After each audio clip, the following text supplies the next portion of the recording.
الحمد لله الذي خلق السماوات والأرض وجعل الظلمات والنور ثم الذين كفروا بربهم يعدلون هو الذي خلقكم من طين ثم قضى أجلا وأجل مسمى عنده ثم أنتم تمترون وهو الله في السماوات وفي الأرض يعلم سركم وجهركم ويعلم ما تكسبون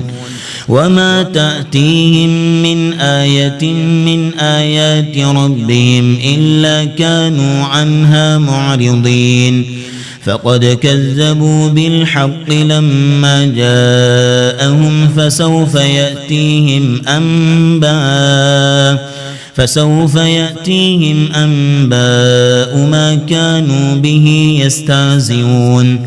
ألم يروا كم أهلكنا من قبلهم من قرن مكناهم في الأرض ما لم نمكن لكم وأرسلنا السماء عليهم مدرارا وجعلنا الأنهار تجري من تحتهم فأهلكناهم بذنوبهم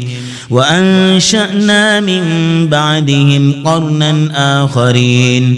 ولو نزلنا عليك كتابا في قرطاس فلمسوه بأيديهم لقال الذين كفروا إن هذا إلا سحر مبين وقالوا لولا أنزل عليه ملك ولو أنزلنا ملكا لقضي الأمر ثم لا ينظرون ولو جعلناه ملكا لجعلناه رجلا وللبسنا عليهم ما يلبسون ولقد استهزئ برسل من قبلك فحاق بالذين سخروا منهم ما كانوا به يستهزئون